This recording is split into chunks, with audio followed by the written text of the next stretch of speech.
दो बड़ी खबरें हैं जो मैं आपको मतलब है कि ईरान के पास इसका मतलब है कि ईरान के पास वो चीज है, वो ताकत है जो इजराइल को पैरों घुटनों पर ला देगा।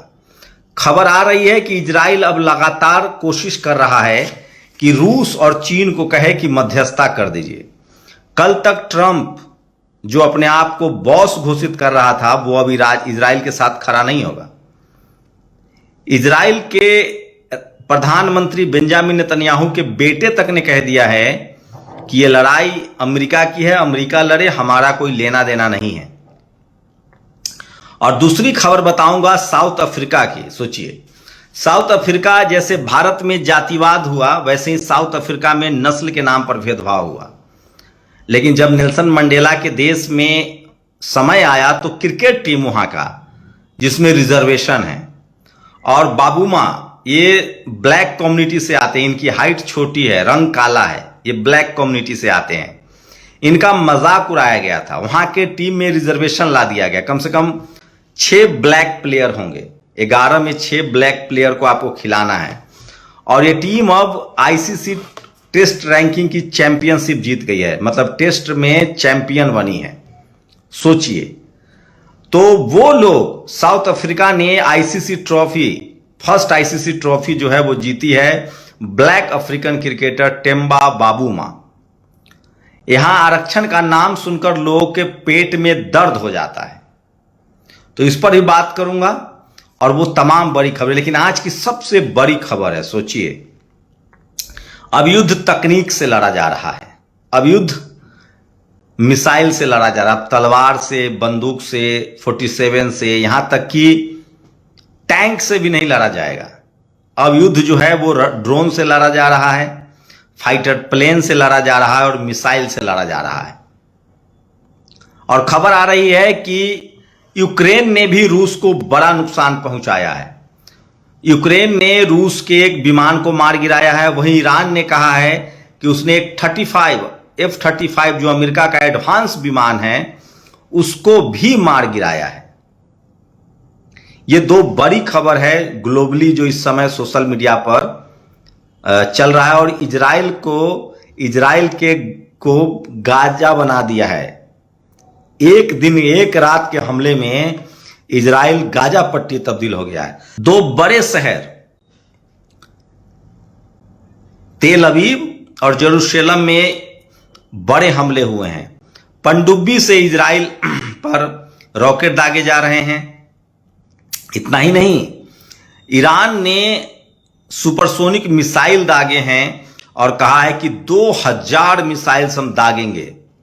इसकी शुरुआत इजराइल ने की थी। इजराइल लगातार अपना कंट्रोल बना रहा था। पहले उसने गजा पर हमला किया, फिलिस्तीन पर हमला किया, उसके बाद लेबनान पर, हिजबुल्लाह पर हमला किया, फिर उसने यमन पर हमला किया।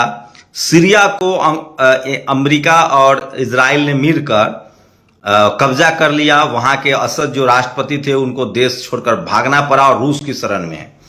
तो ये तो साफ है कि ईरान के साथ रूस खड़ा है और रूस के पास कुछ हथियार हैं ऐसे जो इजराइल के लिए मुसीबत बन रहा है। अब समझिए, जो भी भक्त हैं जो गोबर से रेडिएशन रोक रहे थे, जो भी देश अब विज्ञान की तरफ नहीं जाएगा, मिसाइल नहीं बनाएगा, ड्रोन नहीं बनाएगा, फाइटर प्लेन नहीं बनाएगा, वो अब दुनिया में टिक नहीं सकता। कोई भी देश जिसके पास ये सारे हथियार होंगे वो आप पर कब्जा कर लेगा और आप देखते रह जाएंगे। अगर आप मुस्लिम देशों की बात करें तो तुर्की जो कि यूरोप का गेटवे है, वो चूंकि यूरोप के साथ है, अमेरिका के साथ है, लेकिन ईरान जो है वो अकेला लड़ रहा है। वो इस्लामिक देश है, लेकिन तमाम मिडिल ईस्ट के जो मुस्लिम कंट्री हैं वो अभी अमेरिका के पिछलग्गू हैं। न तो वो गजा के पक्ष में आए, न पहले अफगानिस्तान के पक्ष में आए थे, न इराक के पक्ष में आए थे। लेकिन ईरान ने जिस तरह से जवाब दिया है, 2 दिन बाद ही जिस तरह से मुंहतोड़ जवाब दिया है इजराइल का, इजराइल सदमे में है। उसको समझ ही नहीं आ रहा है कि आखिर करे तो क्या करे।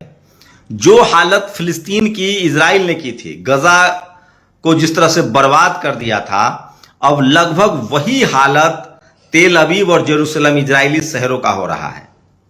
तो एक तानाशाह जिसको गुमान हो गया था कि वो सारा युद्ध जीत सकता है, वो इस युद्ध में फंस गया है और ईरान के पास खोने के लिए कुछ नहीं है। उसने अब ईरान ने साफ कह दिया है कि जो भी देश उसके रास्ते में आएगा उस पर भी हमला होगा। तो अब दुनिया दो ध्रुवों में बट गया है। एक तरफ अमेरिका है जो इजराइल के साथ खड़ा है, यूरोप पूरा, वहीं चीन और रूस का जो ये डेडली कॉम्बिनेशन है ये ईरान के साथ खड़ा है। इसमें चीन जो है वो सबसे सातिर प्लेयर बन के उभर रहा है। चीन लगातार अपने हथियार को बेच रहा है, वो ईरान को हथियार बेच रहा है, रूस ईरान को हथियार बेच रहा है और रूस के पीछे जो है वो चीन खड़ा है। तो चीन और अमेरिका की जो अंदर खाने की दुश्मनी है वो अमेरिका भी जानता है और चीन भी जानता है। दोनों में नंबर 1 बनने की होड़ है। अमेरिका अभी भी 30 ट्रिलियन इकोनॉमी के साथ आगे है, लेकिन चाइना 5 साल में उसको पीछे छोड़ देगा, ये भी सच है। ये सबसे बड़ी खबर है जो मैं आपको बता रहा हूं और ये सच है कि चाइना इसमें बड़ी भूमिका निभा रहा है और वो अमेरिका से भी ज्यादा बड़ा हथियारों का सौदागर निकला है। तो चाइना और अमेरिका किसी के सगे नहीं हैं। जो भी देश इन दोनों के खुशफहमी में रहेगा उसको दगा मिलेगा, क्योंकि ये दोनों देश सिर्फ और सिर्फ हथियार की बेचना चाह रहे हैं, अपना पावर बढ़ा रहे हैं। इसलिए इस समय जो तमाम कंट्री जिनको मजबूत होना है उनको विज्ञान पर काम करना पड़ेगा, तकनीक पर काम करना पड़ेगा। और ईरान ने जितना ईरान के पास क्षमता है, चाहे वो मिसाइल्स हो, खबर ये भी आ रही है कि ईरान के पास वो ताकत है कि वो 15 दिनों में अपने बम बना लेगा। तो इजराइल ईरान पर हमला करके पहली बार बहुत गंदे तरीके से फंस गया। देखिए, वहीं ईरान जो है वो जमीन पर भी लड़ने की तैयारी कर रहा है। उसके पास एक बड़ी फौज है, 5 से 7 लाख उसके पास रिवोल्यूशनरी गार्ड्स हैं जो तैयारी कर रहे हैं। तो इजराइल को करारा जवाब देने की उसने बात कही है। तो ईरान लगातार हमला कर रहा है। ये हो सकता है कि अमेरिका के पास फाइटर प्लेन्स ज्यादा हैं, मिसाइल्स ज्यादा है, तो ये युद्ध लंबा चलेगा। लेकिन ईरान के साथ भी ईरान के पीछे रूस खड़ा है, चीन खड़ा है, उसके हथियारों की सप्लाई तो नहीं रुकेगी। अब तक ग्राउंड की बात करें तो हमास को भी शहरों को जरूर तबाह किया है। आम लोग इजराइल जो है वो आम लोग को मार रहा है, लेकिन वो अभी तक फिलिस्तीन पर कब्जा नहीं कर पाया है। यही बात वो ईरान के साथ करना चाह रहा है, लेकिन ईरान मजबूत है और रूस और चीन ईरान के पीछे खड़ा है। तो ये युद्ध लंबा चलेगा और इस युद्ध में सबसे ज्यादा नुकसान किसी को उठाना पड़ेगा तो वो इजराइल है।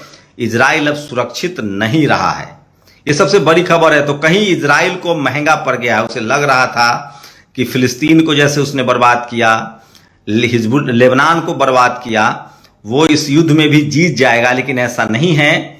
वो इस युद्ध में किसी भी तरह से जीतने के करीब तो नहीं है और ईरान के साथ रूस और चीन खड़ा है। तो ये बड़ा एक होड़ है हथियारों का। एक तरफ पूरी दुनिया है, अमेरिका है, यूरोप है, पूरे मिडिल ईस्ट के भी देश हैं।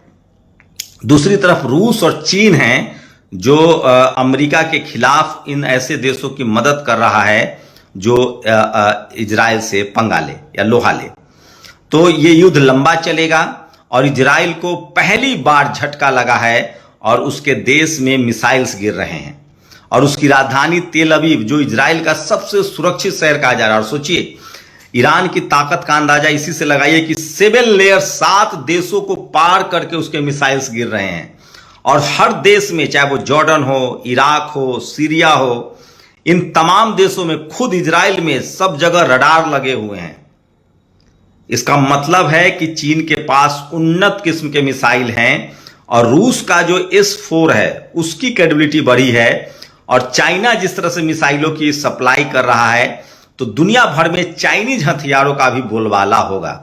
ऐसे में भारत में अब यह साफ है कि अब आप धार्मिक एजेंडे के साथ तो डेवलप नहीं कर सकते हैं। आपको मिसाइल तकनीक पर काम करना पड़ेगा, ड्रोन पर काम करना पड़ेगा, फाइटर प्लेन पर काम करना पड़ेगा, क्योंकि भारत का कंपटीशन पाकिस्तान और बांग्लादेश से नहीं है, चाइना से है। तो चाइना के लिए अगर चाइना से आगे निकलना है तो भक्तों को गोबर वाले कंसेप्ट से बाहर निकलना पड़ेगा। जल्दी से जल्दी हमें स्कूल, कॉलेज, रिसर्च सेंटर और यहाँ के जो धन्ना सेठ जो अरबों खरबों रुपया पर कुंडली मार के बैठे हैं। सोचिए भारत के धन्ना सेठ क्या करते हैं, भारत को एक बाजार बना रखा है। ये रूस से सामान खरीदते हैं, चीन से खरीदते हैं, अमेरिका से खरीदते हैं, 100 रुपए का सामान ठप्पा मार के यहां 500 में बेचते हैं। ये न तो रिसर्च सेंटर खोलते हैं, न ये सिर्फ आलू प्याज नमक तेल के बिजनेस में है। टेलीकॉम इंडस्ट्री में कोई नया खोज नहीं करेंगे। जो बाहर खोज होगा 4G 3G 5G 6G वो यहां के लॉन्च करेंगे, हमसे आपसे पैसा लेंगे, वहां खरीदेंगे, यहां बेचेंगे। ये सिर्फ ब्रोकर बने हुए या दुकानदार हैं, रिटेलर हैं। ये लोग मैन्युफैक्चरर नहीं है। न तो टेलीकॉम इंडस्ट्री में आगे हैं, न ये ऑटोमोबाइल्स में आगे हैं। ये एक दो भारत की कंपनियां हैं, टाटा है या महिंद्रा है, ये लोग थोड़ा बहुत रिसर्च पर पैसा लगा रहे हैं, लेकिन बाकी लोगों का देखिए ये सिर्फ माल बेच रहे हैं। अंबानी हो अडानी हो, ये सिर्फ माल बेचते हैं। आलू प्याज तेल सारे धंधे में हैं, लेकिन ये सैटेलाइट के बिजनेस में नहीं है, ऑटोमोबाइल्स के बिजनेस में नहीं, क्योंकि वहां रिसर्च करना पड़ता है। ये अपना एयरबस नहीं बना सकते हैं, ये अपना प्लेन नहीं बना सकते हैं। तो इस तरह के मैन्युफैक्चरिंग बिजनेस में आना पड़ेगा भारत को। और भारत के जो धन्ना सेठ है वो सिर्फ और सिर्फ चाइना से माल खरीद के, अमेरिका से माल खरीद के, यहां तक कि वियतनाम से माल खरीद के, ताइवान से माल खरीद के यहां महंगा बेचते हैं। चाहे मोबाइल फोन्स हो, चाहे कार हो, चाहे कोई भी इस तरह के आइटम्स हो, यहां तक कि हेल्थ इक्विपमेंट्स भी अब चाइना और अमेरिका से बन के आ रहा है। तो आपको मैन्युफैक्चरिंग पर काम करना पड़ेगा, आपको तकनीक पर विज्ञान पर काम करना पड़ेगा। और जितने कर्मकांडी और अंधविश्वास हैं, अंधविश्वासी लोग हैं जो, और ये कौन लोग हैं, ये भक्त टाइप के लोग हैं, गोबर भक्त हैं। जो देख रहे थे दिल्ली यूनिवर्सिटी में एक महिला प्रिंसिपल गोबर लेप रही थी कि ये ठंडा रखेगा। 42 डिग्री टेम्परेचर में खुद एसी में रह रही थी और क्लासरूम में गोबर लेप रही थी। तो जो इस देश को अंधविश्वास और कर्मकांड में धकेल रहा है वो देश का दुश्मन है।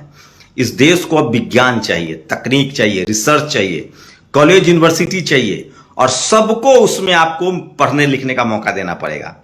तभी हमारा मुकाबला अब चीन से है। ये तकनीक का जमाना है। अब दूसरी खबर उन मनुवादी जातिवादियों के लिए जो आरक्षण को गलत कह रहे थे। सोचिए साउथ अफ्रीका की टीम में 6 प्लेयर आरक्षण से आते हैं, मतलब 6 प्लेयर ब्लैक खेलेंगे। जैसे यहां जाति के नाम पर शोषण हुआ, अफ्रीका में, दक्षिण अफ्रीका में रंग के आधार पर शोषण हुआ, नस्ल के आधार पर, रंग के आधार पर काला लोगों को गुलाम बनाया गया था। जब वहां नेल्सन मंडेला के लोग सत्ता में आए, जब वहां ब्लैक कम्युनिटी अब लगातार राष्ट्रपति बन रहा है, तब उन्होंने क्रिकेट टीम में भी रिजर्वेशन लागू कर दिया। और जिसका नतीजा है कि अब आईसीसी का जो टेस्ट चैंपियनशिप है वो साउथ अफ्रीका ने जीता है, जहां रिजर्वेशन लागू है। सोचिए भारत में जब तक आदिवासी, दलित, पिछड़े, किसान, अल्पसंख्यकों के बच्चों को मौका नहीं मिलेगा। सोचिए क्रिकेट में पहले एक जाति विशेष के लोग और शहर के लोग रहते थे।